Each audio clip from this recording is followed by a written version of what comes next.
Live from WOWT, First Alert 6 starts with breaking news. Well, good morning, everybody. That breaking news: crews respond to this house fire early this morning. It happened near 40th and Seward around 1:30. So right now, the cause of the fire and the extent of the damages aren't known. The good news is no one had to go to the hospital. Stay with First Alert 6. We'll continue to keep you updated on this breaking news on air and online throughout our morning.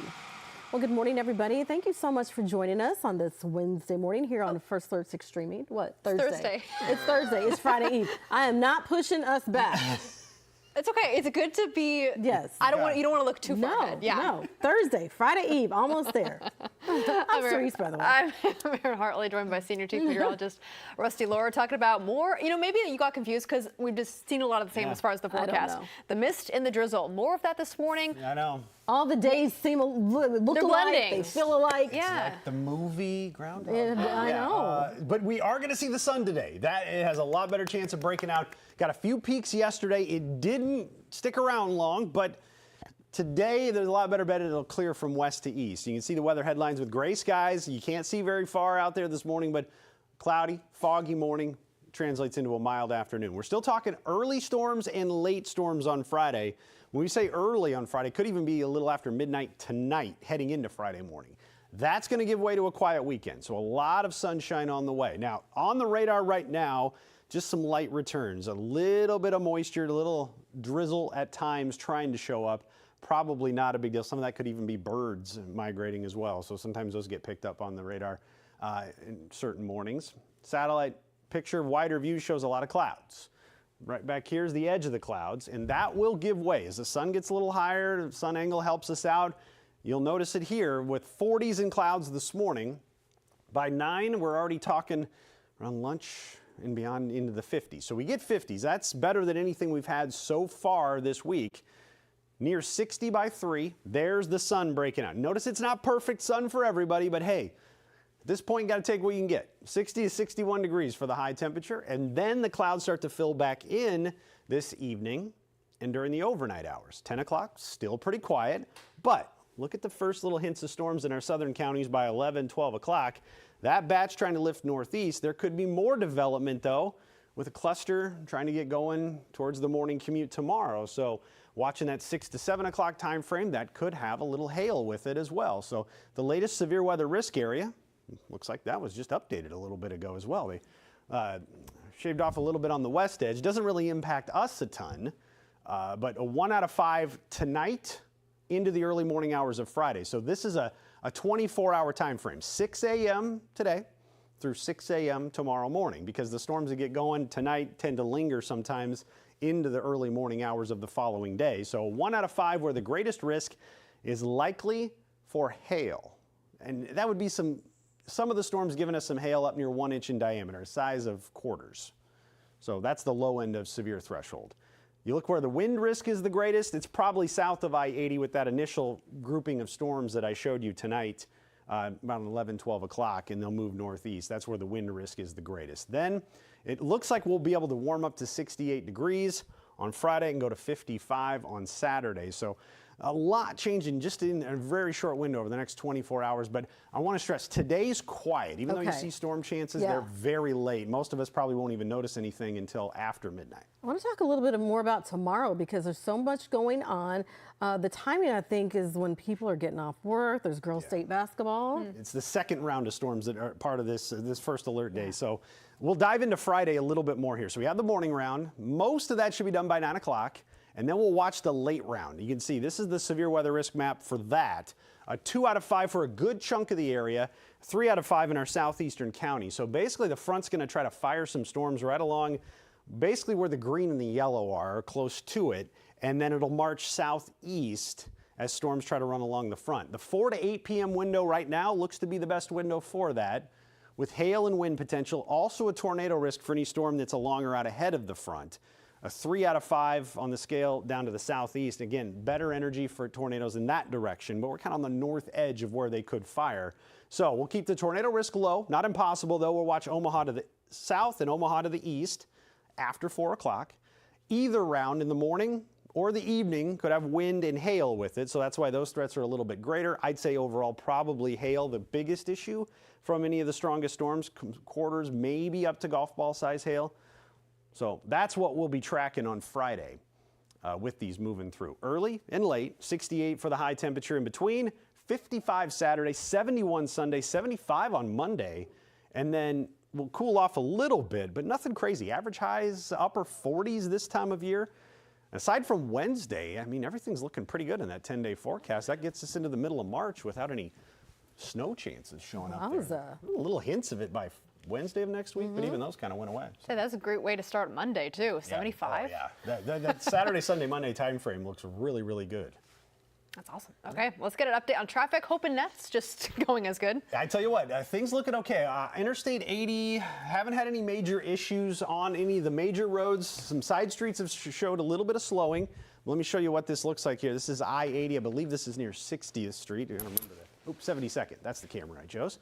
So there you go. We have pretty smooth flowing traffic right there. You look out west, Maple, Dodge, Center, looking okay. Don't forget about that section of Bob Boozer that's closed down due to that water main break. You can't go southbound between Pacific and Center if you use that, so keep that in mind. Go a little farther to the southeast. Your normal issues around 72nd and L, 144th heading towards I-80 and 370. Basically, everybody's trying to funnel towards the interstate to get on the interstate, and we're running into some slowdowns there. But even northbound JFK is not doing bad. Council Bluffs side of things pretty quiet, north side as well. If you're coming in from Bennington on State Street, heading down Blair High Road, not even seeing the slowdowns there. So great news as far as the traffic goes. I think we're getting through without any issues. Haven't seen any crashes come in yet. I got Bo in here helping me out if anything happens. On a busy morning here, we'll keep you posted. All right, Russ, thank you very much. Back to news now. Second soldier from Iowa has now been identified in the deadly drone attack in Kuwait. The U.S. Army Reserve says 45-year-old Major Jeffrey O'Brien of Waukee died during the attack.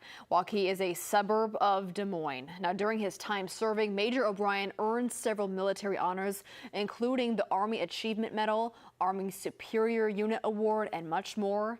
Major O'Brien, like the rest of the soldiers who were killed, were part of the 103rd Sustainment Command out of Des Moines.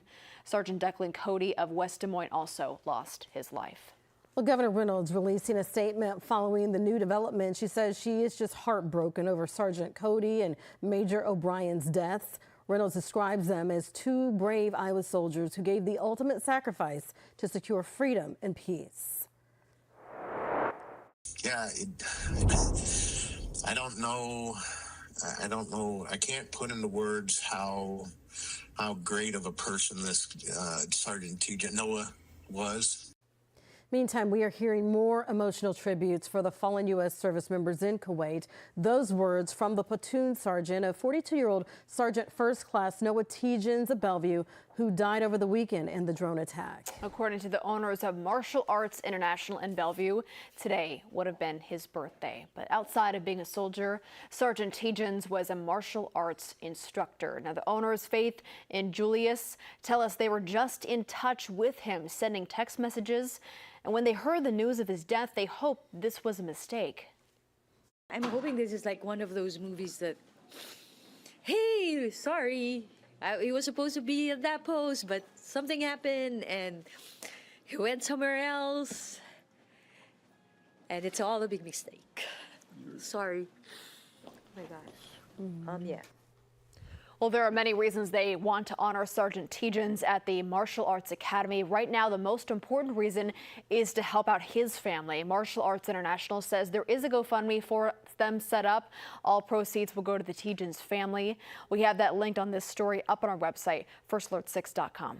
Meanwhile, Governor Pillen ordered all U.S. flags and Nebraska flags to fly at half-staff to honor Sergeant Tegens. The order took effect right away. It will run until sunset on the day of the sergeant's burial.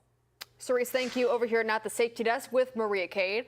Maria, breakfast often called the most important meal of the day, but is it okay to skip it? It's a long question. I know. It is kind of like a fuzzy answer, though, because there are many benefits to breakfast, as we all know. You can think of better cognitive function, blood sugar management, and appetite control. But there is one expert that says people who skip breakfast might also find that they have a clearer mind, too. Now, some people who do skip breakfast report more alertness and that they have better digestion. This expert says the best thing that you should do, though, is listen to your own body. Those people who chronically skip breakfast or just don't feel hungry in the morning have likely been that way their whole lives. Those who wake up hungry and ready to eat, again, physiologically, that's what their body is telling them.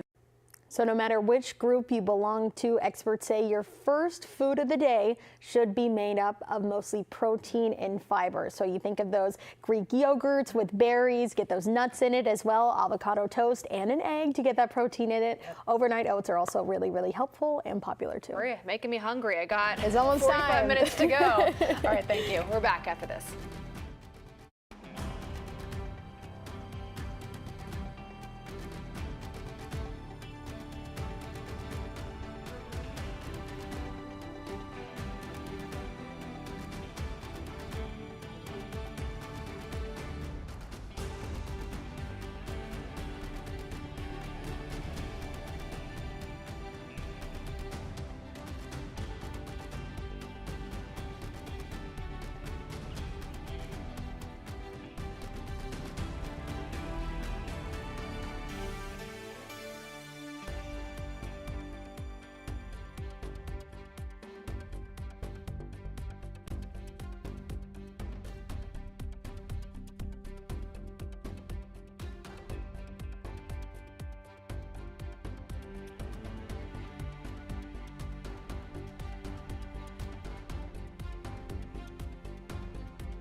Welcome back, everybody, on this Thursday morning. Hope your morning's getting off to a great start. If you see from our look outside, it's a familiar start. We've done this before, right? The last few mornings.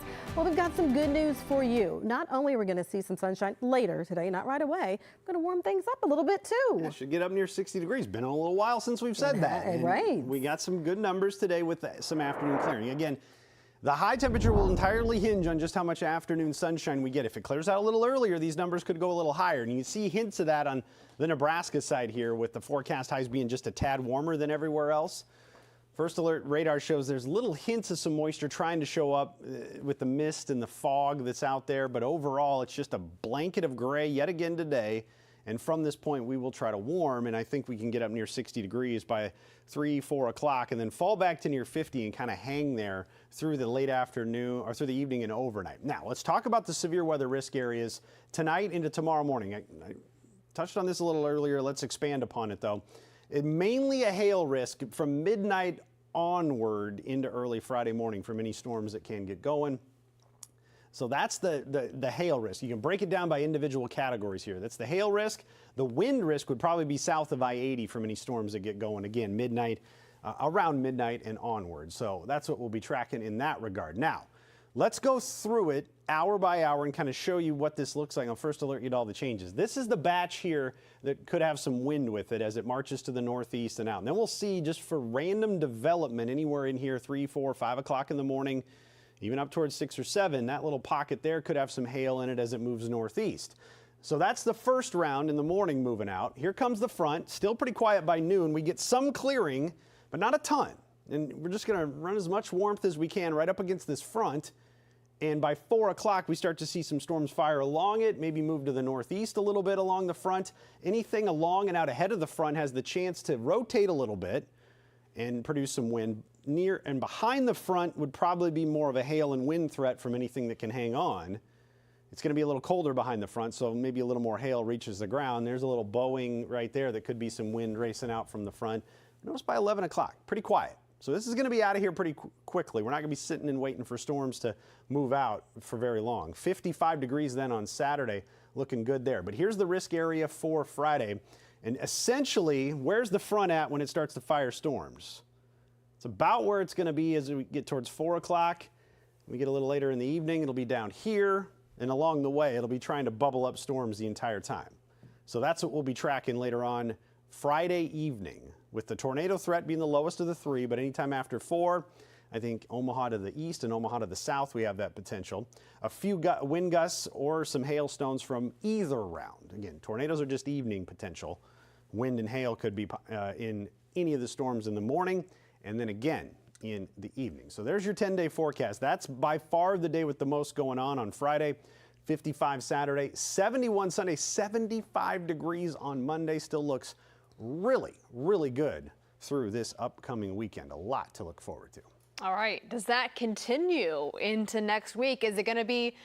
March is so unpredictable. Yeah. We could still get those snow chances. I don't want to jinx it. We've had 40s, 50s, 60s, and 70s on the forecast, in the 10-day forecast, and there's nothing incredibly cold. If there's going to be something show up with any snow potential, Wednesday's probably the day to watch. Okay. On the backside of a system, right now I don't see anything all that detrimental. We have 40s and a small chance of some rain in the morning, but that's the next day to watch. And you can see the colder air trying to spill in the middle of the month, but again, the warmer than average air to the southwest will win out into the middle of the month, and we'll see how far south the cold air can get. And it does look like drier air starting to win out to the southwest as well. So overall, no signs that winter's trying to hang on. Getting little bursts of cold air. It's trying for the middle of the month, and that's the next chance, next window to watch. Should be probably the middle of next week. Okay. If winter can give us just a little something. Little bit. Okay. Rusty, thank you. You bet. Back to news now happening today. The rails for the Omaha streetcar are going to be delivered. The city says this is less of an overhaul compared to the utility work for the project. To install the rails, workers will need to go down about 2 feet below the street. The streetcar, remember, should be done and up and running in 2028. Update now to a story we've been following for more than a week. Mayor John Ewing met with representatives of the Streetcar Impact Alliance. Now, this alliance is made up of business owners who say streetcar construction is hurting their business. Ewing says it was a frank, robust discussion about their challenges and needs. The business owners joined forces last week to issue demands from the city. So they're asking the city for financial support, relief on property taxes, and a validated parking program. Mayor Ewing says his team is looking forward to meeting with the alliance again in 2 weeks. Happening today, the city plans to reopen a stretch of Pacific near 67th after, that major sinkhole made national headlines. Probably the most talked about sinkhole right around the country. So it crashed down. Thankfully, those drivers are okay, but right now we don't have a specific time for when the reopening will happen, so be sure to still use caution when traveling by the area this morning. A big change is coming to a fast food favorite. It could taste a little different the next time you drive through. I'll tell you what's changing and why some customers are noticing already.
All right, new this morning, Chick-fil-A has changed a fan favorite menu item again. Yes, so pea starch has been removed from the restaurant's popular waffle fries. The change comes after customers online complained about the flavor and texture. The fast food chain added pea starch as an ingredient in 2024. The goal was to make their waffle fries stay crispier longer. The ingredient list has now been updated online.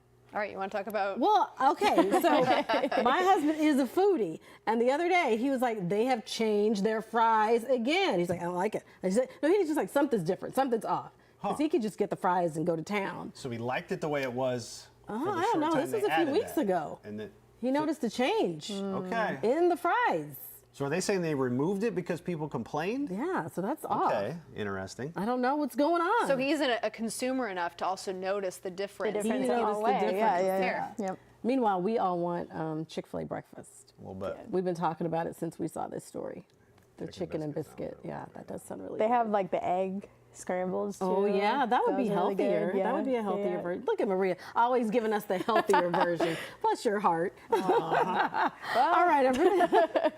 Thanks so much for joining us, everybody. We're going to get ready for our update in the Today Show. Of course, you can watch it here on streaming or over the air. Have a great start to your Thursday.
Live from WOWT, First Alert 6 starts now.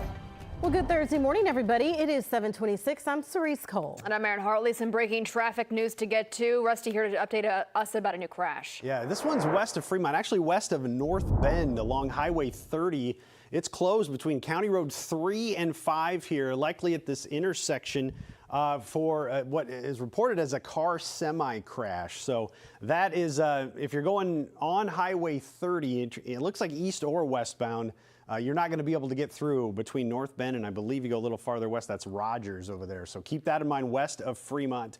Otherwise, things still flowing pretty smooth on I-80 in our area around 72nd Street.